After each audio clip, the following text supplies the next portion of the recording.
All right, gang, we're right here and we're talking about schools, Horseshoeing Schools, to give you an opportunity to know where to go to find out the schools that continue their education.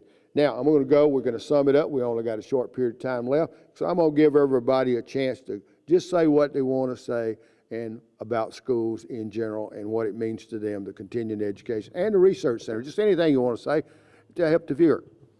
Well, I think the schools you need to look at are the continuing education schools and the ones that are taking part in the things at the Research Center. I think that's a wise choice for anybody who's thinking of becoming a student or just learning about horses.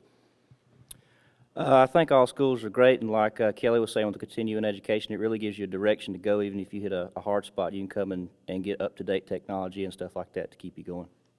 You know, I'm a Baptist, and Jesus always gave examples. We as Baptists a lot of times baptize people and then just let them go and never come back. That's the same way this horseshoeing business works. If we train them a few weeks to basics and they don't come back, continue education, soon they're gone. You never see them anymore.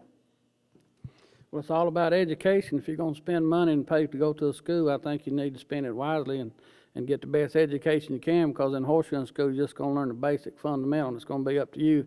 That's what the research center and places like this is for, and the convention all to learn after the school from the basic fundamental of it.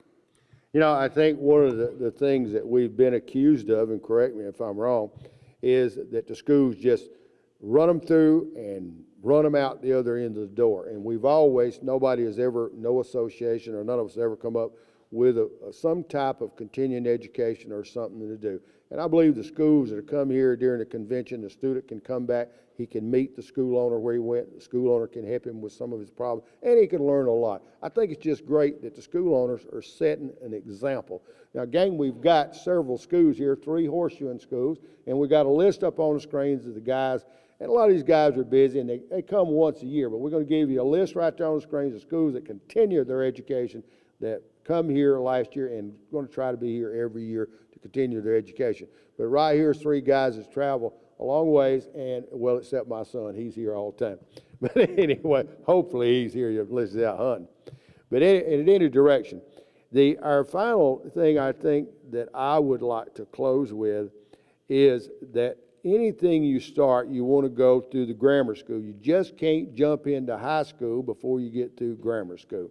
And I guess the thing I would say, this is a great trade. It is to me. You either hate it or you love it, one of the two, and I think the guys that really care is going to stay in it. And I'm just tickled to be here. Hope you are too. We're running short on time. And gang, we're just tickled to death to be with you. Hope to see you next week right here on Horseshoeing Time. Let's talk. And don't forget our favorite show, Horseshoeing Time. We'll see you next week right here on Horseshoeing Time. Bye-bye. Happy horse going to make a happy owner. We'll see you next week. Gang, I hope you've enjoyed our show about horseshoeing schools and the teachers that continue their education to help you make a better choice of maybe choosing a school that you would like to go to. However, on a sadder note, I'd like to dedicate this show to an individual, Robert Lee from Nebraska. Robert Lee was a fine young man. I spent a lot of time. I did a clinic with him out in Nebraska, and he often talked about his customers that enjoyed watching Horseshoeing Time. Clemson University asked Robert Lee to come down and spend a week with me personally to go over the teaching procedures to help him. And no person could have been better equipped, or a person I feel that had the right attitude to teach for a group called Vision Quest in Pennsylvania. So he left Nebraska to go all the way to Pennsylvania to help teach. And however, he was taken away from us at a very young age. Robert Lee, you will be missed. And the customers out there, I hope you see the show, and remember Robert Lee.